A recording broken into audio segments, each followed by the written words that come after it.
When I was a kid, my mom used to tell me stories about my grandpa. He started with nothing and built a business that could have set us up for life.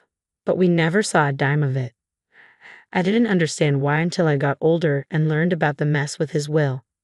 "Eliza, your grandpa was a tough nut," my mom said one chilly evening. We were huddled at our small kitchen table, nursing cups of lukewarm tea. The heater was busted again, and the landlord wasn't quick to fix anything. He only believed in money earned, not given. "Why did he cut us off then? Didn't he think he'd manage his money right?" I asked, trying to keep the bitterness out of my voice. Mom sighed, her eyes tracing the steam rising from her cup. "It wasn't about me managing it. He had this crazy idea. He made a will that only gave his fortune to someone who made it big on their own. $500,000 at least in their business." "That's just cruel," I muttered, incredulous. The idea seemed ridiculous, like a game set by a man who loved his money more than his family.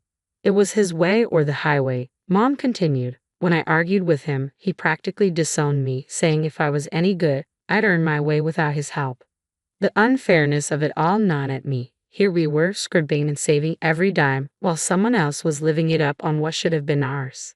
From a young age, I had a knack for spotting opportunities to make money. I set up a lemonade stand at the local golf course on sweltering summer days, shouting 50 cents a cup to the thirsty golfers. They couldn't resist the pitch from a freckle-faced kid with a pitcher. "You sure know how to hustle, kiddo," an old golfer named Hank once said, chuckling as he handed over his change. "Keep that up, and you'll be a tycoon one day." I grinned, pocketing the coins. "Just saving up for something big," I'd reply, always thinking about the next venture. It wasn't just lemonade. I made homemade baubles and bracelets from beads I found at the dollar store, selling them at neighborhood block parties, school events, and even at garage sales. Trading wasn't just fun, it felt right, like I was meant to do it. "Eliza's got her own little business empire going," Mom would joke to her friends, with a hint of pride in her voice that made me stand a little taller. But it was sewing that really caught on. When I bought that old sewing machine from a garage sale, it felt like Christmas had come early. Teaching myself to sew wasn't easy. The machine was temperamental, and the tutorials online weren't always clear, especially with the spotty internet connection. But I stuck with it, turning drab thrift store finds into trendy outfits. One day, Sarah sneered at me. "Is that the same shirt you wore last week?" "Yep, gave it a little makeover," I said casually, slamming my locker shut. "You should try it sometime. It might improve your attitude."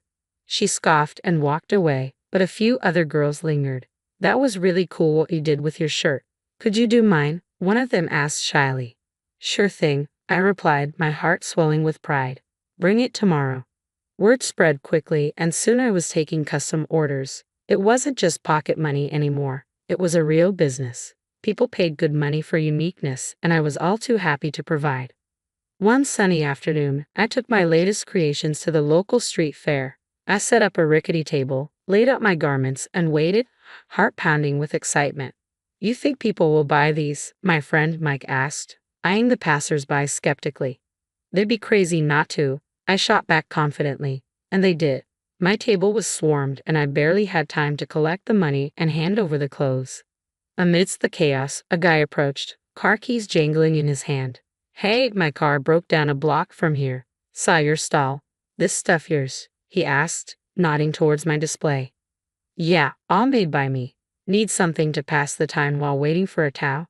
I joked, handing him a shirt. He laughed, genuinely. "Actually, I was wondering if you do men's stuff too."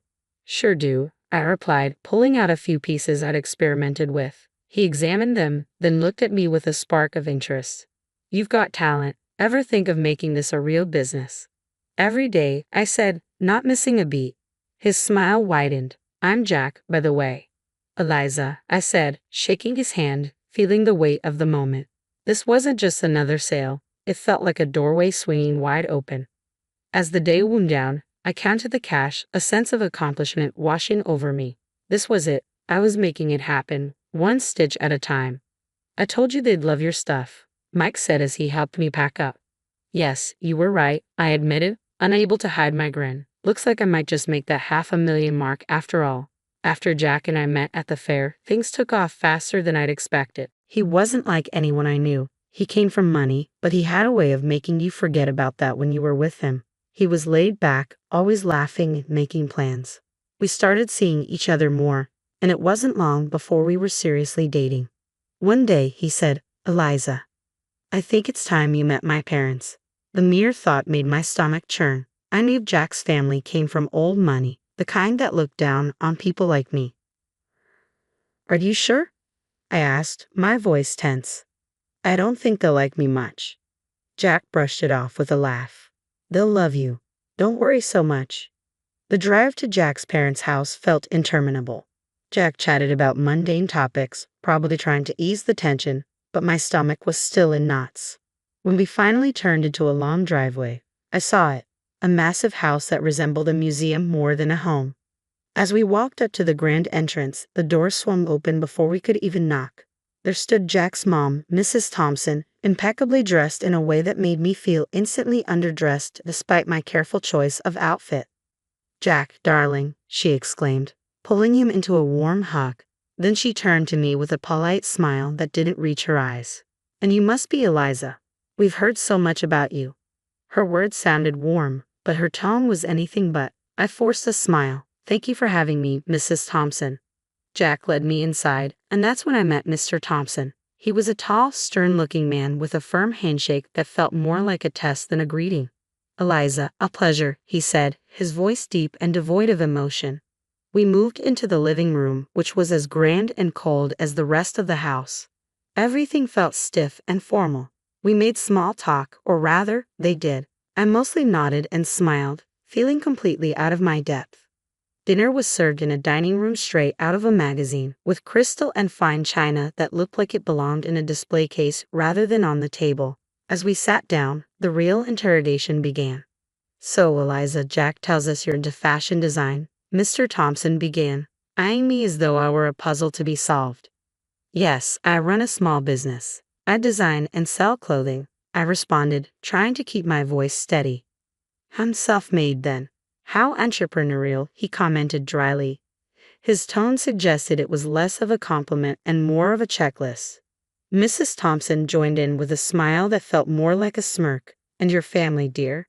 What do they do?" "Well, it's just me and my mom. She's a nurse," I said, feeling the weight of each word. "Oh, I see," Mrs. Thompson replied, exchanging a glance with her husband that I couldn't quite interpret. The conversation stumbled along until coffee was served. Then Mrs. Thompson's polite facade slipped. "Eliza, I must be honest. We have certain expectations for Jack's partner. Background is important to us, essential for maintaining the family's reputation and legacy." She put her fork down and said flatly, "It's clear you've accomplished a lot despite your background, but I don't think you're suitable for our son, I'm afraid." Her words hit me like a slap. I sat there stunned as she got up from the table. "I won't waste any more time here," she declared, and left the room without another word. Jack was quick to comfort me, his face flushed with embarrassment. "Eliza, please don't take it to heart. She's just set in her ways." It was hard to swallow. The evening had starkly showcased where I stood with his family. Despite Jack's reassurances, the shadow of that dinner lingered, casting a cold pall over what should have been a happy milestone. The engagement happened despite the frosty atmosphere at his parents' house. Although I was over the moon about us, the chill from his parents was something I couldn't easily shake. A few weeks after our engagement, I received a call from Mrs. Thompson. Her voice was as formal as ever. "Eliza, I'd like you to come over. We need to discuss something important." When I arrived, both of Jack's parents were waiting. The house felt colder than it ever had, as if all the warmth had been drained from it. Mrs. Thompson wasted no time. "Eliza, we've thoroughly investigated your background," she began, her tone sharp and unwelcoming. Mr. Thompson nodded in agreement, his face stern. "It's clear you come from a very different world than ours," Mrs. Thompson continued. "Frankly, we believe you're after our son's wealth, and we won't risk our family fortune being jeopardized." Her words stung, but before I could react, Mrs. Thompson slid a stack of papers across the table towards me. "Since I can't convince Jack to reconsider this marriage, you'll need to sign these," she said flatly. I picked up the papers and saw that they were a prenuptial agreement. It was clear from the document that I wouldn't have any claim to Jack's wealth, nor would any future children. Without hesitation, I signed them. "I'm not marrying Jack for his money," I said as I handed the signed papers back to her. Mrs. Thompson looked taken aback, her eyes wide. Even Mr. Thompson raised an eyebrow, surprised by my quick compliance. I left their house feeling a mix of relief and resentment. At home, I told Jack everything. He laughed it off. Wow, you really showed them. Good for you. But his laughter didn't sit right with me. Aren't you bothered that your mom thinks so lowly of me? She humiliated me. Jack shrugged, still smiling. I get why you're upset, but you know how mom is. She has her reasons, and well, she's not entirely wrong to worry. His words felt like a slap. Not only had his mother insulted me, but now Jack was subtly defending her. It hurt to realize that maybe he wasn't entirely on my side. A year after our engagement, as the wedding drew closer, my life was a whirlwind of excitement and stress. My business, a sportswear brand I had started from scratch, was finally taking off. It was thrilling to see my designs being worn and loved. I had built up a small capital, enough to expand and take on bigger challenges. As for the wedding, I wanted something simple and intimate, but Jack had other ideas. He dreamed of a lavish celebration. Eliza, we're only doing this once. Let's make it big, he'd say with that grin that made it hard to argue. So I agreed, and we planned a grand event. I found myself splitting the bill for a luxurious venue, exquisite catering, and a band that could keep our guests dancing all night. I managed to snag some deals, haggling discounts wherever I could. Old habits die hard. The wedding day was perfect, at least on the surface. Our guests seemed to have the time of their lives, and Jack and I couldn't stop smiling, floating on a bubble of joy. But not everyone was caught up in the festivity. Throughout the evening, I noticed Jack's parents whispering to each other, their faces pinched with disapproval. His mother, ever the social butterfly, circulated the room, subtly dropping hints about her concerns that I was after their family wealth. I overheard her saying to a group of relatives, "It's all very extravagant, isn't it? I just hope she understands the value of money, not just how to spend it." Her words stung more than I anticipated. After the wedding, things didn't settle down. Jack's mom took to social media to lament about Jack marrying someone like me. She voiced her fear of losing her son to a woman she deemed unworthy. Reading those posts was painful. My throat tightened and my eyes burned with not just sadness but frustration. I tried to discuss it with Jack. "Your mom's posts, they're really harsh. Can you talk to them? They don't even know how well the business is doing." Jack sighed, his face troubled. "Eliza, I know it's tough, but let's not rock the boat. My parents are just like this. They think I'm some gold digger. They don't see that I don't need their money." He pulled me close, his voice soothing. I know, but let's ignore it for now. They'll come around. They just need time to see what I see." I nodded, though not entirely convinced. Exhausted from the argument, I'd agreed to let it go. Not because I thought he was right, but because I was too tired to fight. It was easier to focus on my business, pouring my energy into something positive that was mine. Despite the personal turmoil, my business continued to thrive. Orders poured in, and my brand gained a following. I was doing interviews, photo shoots, and discussing partnerships. My days were packed, and I thrived on the hustle. The evening of the charity dinner arrived, held at a swanky downtown hotel. The event was dedicated to supporting sports programs for kids and teenagers. As the main costume designer, I had chosen a blue and white theme for the event, perfectly complementing both the decor and some of my latest sportswear designs. Jack and I entered the grand hall, a space alive with well-dressed guests and shimmering lights. I was nervous but excited to see my designs showcased in such a prestigious setting. However, that excitement quickly faded when we spotted Jack's parents across the room.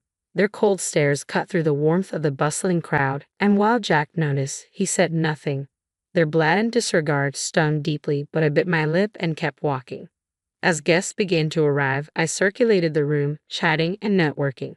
Jack stayed by my side, his usual charming self, though he seemed a bit overwhelmed by the scale of the event. "You're really pulling out all the stops, huh?" Jack commented as we watched the crowd from a distance. "Go big or go home," I replied with a wink. "Eliza, you've outdone yourself," a familiar voice said from behind me. Turning around, I saw a local sports celebrity who had worn my designs before. "These uniforms are fantastic. Thanks so much. Enjoy the evening." I smiled and handed them a business card. "Let's catch up soon." The event buzzed with energy, the atmosphere electric with enthusiasm and goodwill. Then the moment of truth arrived. The host took the stage to thank the sponsors, and my heart raced with a mix of pride and anxiety as my name was announced as one of the main contributors. I'd like to extend a special thank you to Eliza, whose generous donation of over $300,000 made tonight possible. The presenter boomed through the microphone. The room erupted in applause, but it was abruptly cut short by a shriek from Mrs. Thompson. "Absolutely not," she screamed, drawing the room to shocked silence.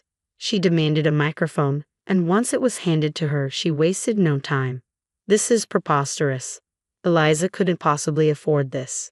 She's nothing but a poor beggar using my son's money. She's a cunning predator sneaking into our family to bankrupt us." Her words echoed through the hall, venomous and loud. The presenter, taken aback but composed, quickly tried to correct the situation. "Mrs. Thompson, I assure you, you were mistaken. Eliza's company is extremely successful and fully capable of such generosity. I know this firsthand." The crowd murmured, the tension palpable. In an unexpected move, the presenter passed the microphone to Jack, hoping he would clear the air. Jack's face was a mixture of embarrassment and conflict. He glanced at his parents, then at me, his voice barely a whisper as he spoke into the mic. "I have nothing to say." And with that, he walked over to his parents, leaving me standing alone amidst a sea of whispers. The weight of the moment settled heavily on my shoulders. I felt exposed and humiliated, not only by the accusations but also by Jack's refusal to defend me or affirm the truth about my success. The pride I had felt in my contribution was overshadowed by the drama unfolding around me.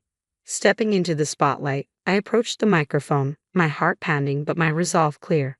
"Good evening, everyone. Thank you for being here tonight," I began, my voice steady despite the tumult of emotions. "Tonight, I'd like to share something very personal about my journey."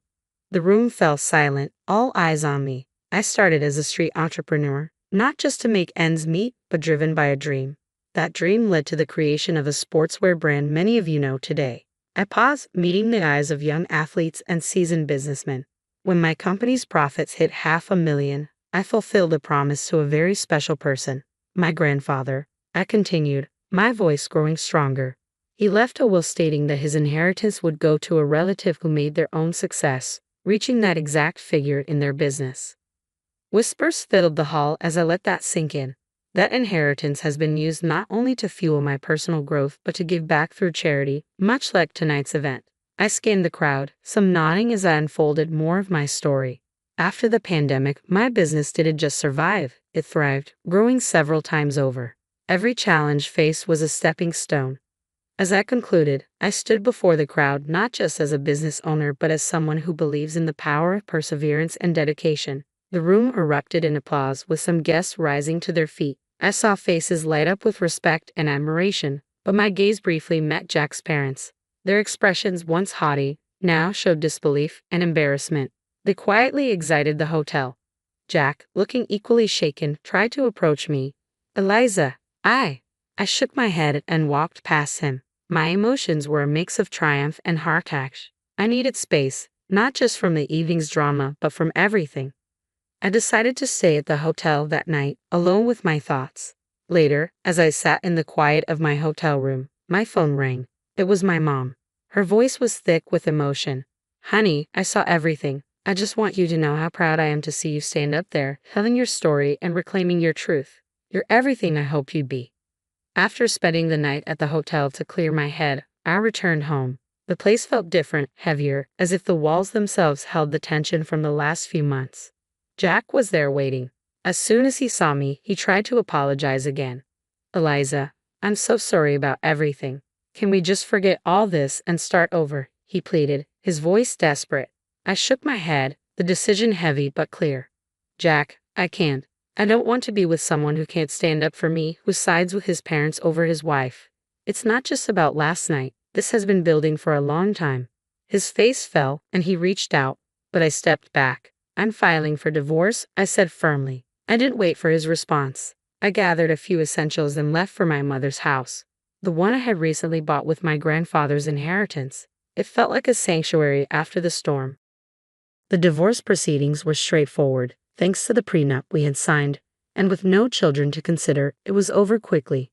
During that time, Jack's parents tried to intervene, calling repeatedly to patch things up. Not for my sake, but because their son's lifestyle had changed now that I was out of the picture. I blocked their numbers, not just to silence the constant ringing, but to cut off a past that was holding me back.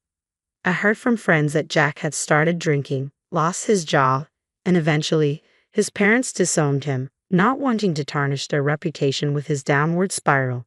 Despite everything, I felt a pang of sorrow for him. I never wished him ill, but I knew I needed to move on. I couldn't dwell on the past, only on what could be. Living at my mom's place gave me the peace I needed to think about my next steps. My business was still thriving, and I poured more of myself into it, not just to distract from the divorce, but to rebuild stronger foundations for my future. One evening, sitting in the garden my mom and I had started together, she turned to me with a soft smile. "You did the right thing, Eliza. It's tough, but you're tougher. And I'm here, always." "Thanks, Mom. I know. It's just a lot to process," I replied, feeling the weight of her support. "As long as you remember that you're not just surviving, you're building, learning, and growing. That's what matters," she said, squeezing my hand. She was right. The end of my marriage wasn't just an ending. It was a gateway to a new chapter, one where I could make decisions without second-guessing if someone had my back. One where I could stand on my own, not just as a successful businesswoman, but as a person reshaped by her experiences.